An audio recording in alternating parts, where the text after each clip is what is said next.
Sweet ka, no? Yung akin kayo bagay. Ingit lang, sweet.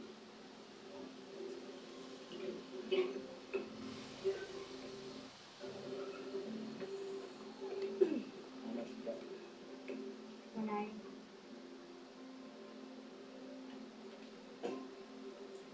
Okay. Sige. Ito na. Pag-isa. Ito na yung dinidira na. Ito na yung preso. Yung preso. Okay. Tama ba na ito? Dalaw pala yan. Diba? Ayan. Ito yung address. Sige mo. Ingat kayo, ingat. Salamat. Ano yung bang orders? Ingat. Siya, alam mo ikaw dapat nagpapasalamat kay Sig. Kasi di ba nagagawa mo yung gusto mo talagang gawin, yung piling jowa sa kanya. Sarap. Panira ka ng moment.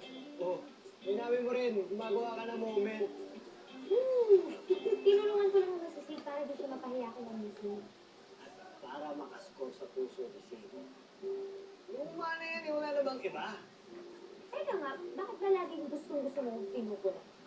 Tell us na. Pinapayuan lang kita. Na kasi luma na talaga yung style mo. Siya, baguhin mo. Sige na, di-deliver ko na to. Baka paalis mo. Parang yung style mo. Bulok. Bye.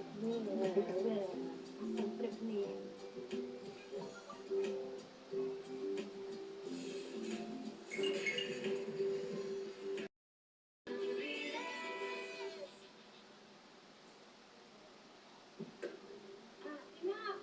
Mahana ako na.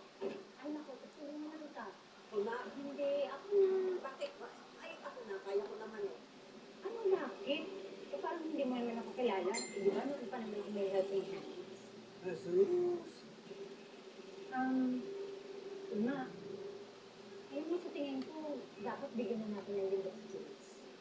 Si Junjun? Di ba kayo naman niya? Ano yun, hindi na ngayon. Tsaka kaya nga kami bumalik dito eh. Kasi na-realize namin na sa amin talaga tumira. Ang pinamana dati ng mga ninuno natin, dito na ako lumaki. Tapos eh, si Jules naman, dito na rin pinanganak. Kaya kailangan na yung magkaroon ng linggo. Ma, Alam mo, hindi lang naman yun ang batayan eh.